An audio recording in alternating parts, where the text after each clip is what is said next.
I'm joined here today by the one, the only, of course, talking about Neiman Gracie, set to fight at Bellator 274 main event against Logan Storley, February 19th. What's going on, sir? How are you?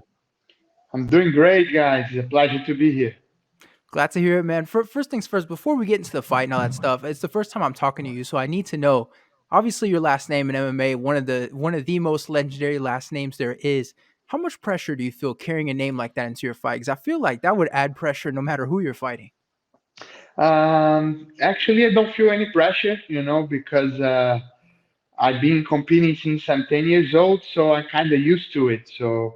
And I think my family already did what they had to do. They already did the mission is already accomplished, which is showing that jiu-jitsu is the best martial art against martial art. So right now, I'm just fighting for myself. So the pressure is only on me representing my name instead of me representing my family. I think my family is well represented already, and that everyone know who we are already. So the job is done. Has that always been the case for you, or is that something that came later? Because sometimes people they realize that as they get older. Has that always been the case for you? What? Uh, Which case? like you just said, like not letting your last name sort of. You're not fighting for your last name. You're fighting for Yeah, yourself. yeah, I think so because this is something I learned from my father. Since I was a kid, he always tried to put that in my mind, trying to take the pressure off by saying that it's more important for me to represent myself than the whole history of my family. So he took a big part on that psychology thing in my mind, making me comfortable to compete. All right, so let's talk about your fight a little bit, man. You're taking on Logan Storley. Obviously, everybody knows you're a jiu-jitsu guy. Everybody knows it's a wrestling guy. What was your reaction when they came to you, said this fight was next, and then obviously you have the 5 round main event too. I expected to be maybe to be fighting him. He's in the top five, just like I am. So everyone in the top five, I expect to be facing. So there's no surprise there. The good thing is that they announced it there will be 5 rounds, and make me really happy because I like fighting longer fights, and it's gonna be a great fight, man. I'm super ready for this one, and I can't wait to go out there. So, what is it about the 5 rounds that you like? I know some people say it helps you because when you fight the champion, you get 5 rounds. I mean, what's kind of your reason for liking the extra rounds? It's more of like a real fight, when it's only 3 rounds and the fight is kind of close. It's really hard to say who really is gonna win that fight. So the longer the fight goes, you have more ways to show that you're better than the other guy. So I think that title fight should be even more than 5 rounds, should be 8 or 10 rounds. Because if you really want to see who's the best, you gotta give them more time to work. What do you think would happen if we made title fights 8, 9 rounds? Because we see some guys get tired after 2 rounds, 3 rounds. I mean, what do you think would happen? I assume once we get towards 6 rounds, the fight's going to look very, very different. I think will be better. I think we will see more technical fights, and we will see who really is better than the other guy. And it will make the fights more real. So it sounds like a very Nick Diaz, Nate Diaz kind of thing, right? Everybody says if the rounds were unlimited, they would beat everybody. It's true. They don't lose fights. They just run out of time, right? Exactly, man. Let's talk about this fight with Logan Storley. How do you like this matchup in this fight? Obviously, the very simple version is jiu-jitsu versus wrestling. Obviously, we know it's so much more than that. How do you sort of look at this matchup? It is jiu-jitsu against wrestling, but of course the striking part will play a big part on this fight. I fought many wrestlers before in my career, and I was able to defeat all of them.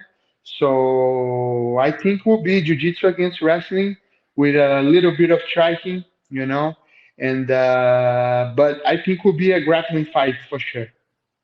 I know for you, obviously, people they think of you, they think obviously with the last name and your fighting style, jiu-jitsu. Does that give you an advantage in the striking? Like, people aren't really thinking about your striking. Yes, I think so. And this happened before in fights where the guy was thinking so much about the ground, and I was able to land strikes because of that. So I think that plays a good part of my success in fighting. But to be able to use that, I gotta have a good striking. So that's why I train a lot of striking also. So I'm curious, with you preparing for a wrestler, how are you training for a fight like this? Because we know there's differences between jiu-jitsu and wrestling. How are you preparing for a style matchup like this? Try to train with more wrestlers, and I try to ask people to try to take me down more. It's kind of hard because people don't really try to take me down when we train. Yeah. So I kind of have to ask them to do it, or I kind of have to let them do it, so I can try to fight more from my back or from bad positions. So preparing for a wrestler, that's the difference. It's just training more with wrestlers and letting people get me into bad positions and me working from there.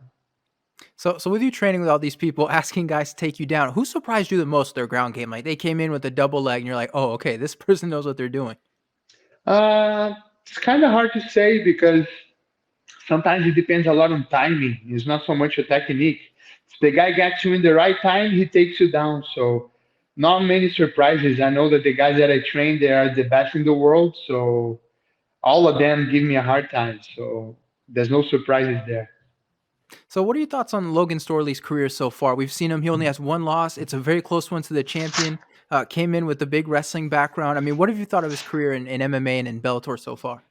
I think he's been having a great career. He's 12 and 1, right? So it's a great career. I just think that right now he's going to start facing better fighters. So things going to start to get harder for him, I think. So let's see if he can pass through this chapter of his career of beating better people than he was beating on the past. And I won't let him get past me. So maybe he's going to have to get past someone else. Is there some kind of pressure knowing that you're facing against someone that really wants to prove themselves? They want to get past you. They want to get towards the title shot. How does that make you feel in a matchup like that? Because I assume it's got to add a little extra something. No, it doesn't add anything because everybody that I face trying to kill me in there. So it's always the same. He's just gonna try to do what everyone else tried before. So it's normal. So just another fight.